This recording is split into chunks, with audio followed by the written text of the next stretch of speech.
दोस्तों, आप सभी को रंगों के त्यौहार, प्रेम के प्रतीक होली के पर्व की हार्दिक शुभकामनाएं।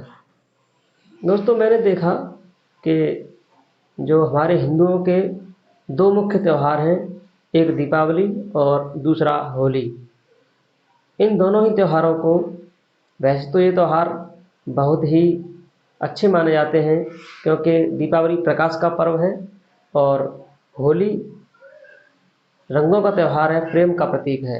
लेकिन इन दोनों ही पर्वों को कुछ दुष्ट लोगों ने बदनाम कर दिया है। कुछ लोग दीपावली पर जुआ खेलते हैं, तो वहीं कुछ लोग होली पर शराब पीते हैं। इन परंपराओं को चालू करके दुष्ट लोगों ने अपने इन बहुत अच्छे त्योहारों को बदनाम कर दिया है। जबकि देखा जाए तो जब ये त्यौहार शुरू हुए थे, जहाँ से इनकी शुरुआत हुई थी, उस समय ना तो कोई जुआ खेलने का प्रचलन था और ना ही उस समय होली के त्यौहार पर कोई शराब पी गई थी।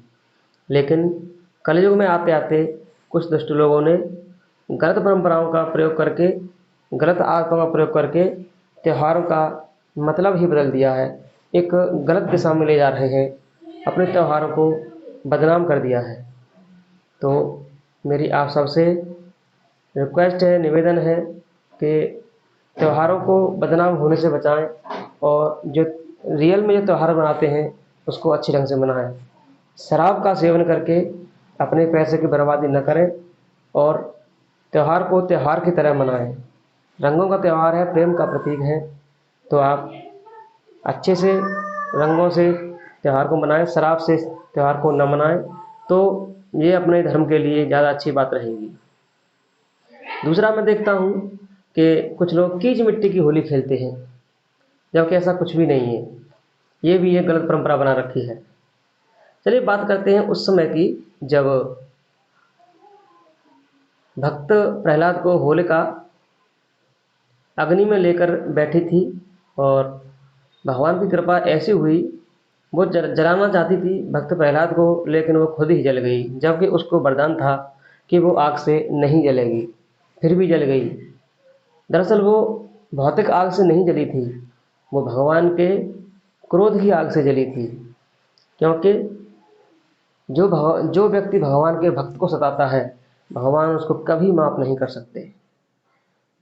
भगवान को अगर गाली दोगे तो वो माफ़ कर देंगे, लेकिन उनके भक्तों को, संतों को अगर परेशान करोगे तो वो माफ़ नहीं करेंगे।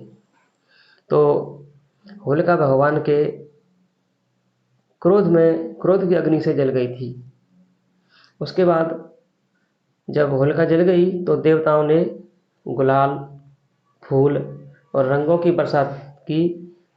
तो उस हिसाब से अगर देखा जाए तो जो देवताओं की कैटेगरी के लोग हैं वो रंग, फूल और गुलाल से होली खेलते हैं, और जो लोग दुष्ट राक्षसों की कैटेगरी के लोग हैं वो रंग, गुलाल और फूलों की होली न खेल के कीचड़ की होली खेलते हैं, शराब पीते हैं।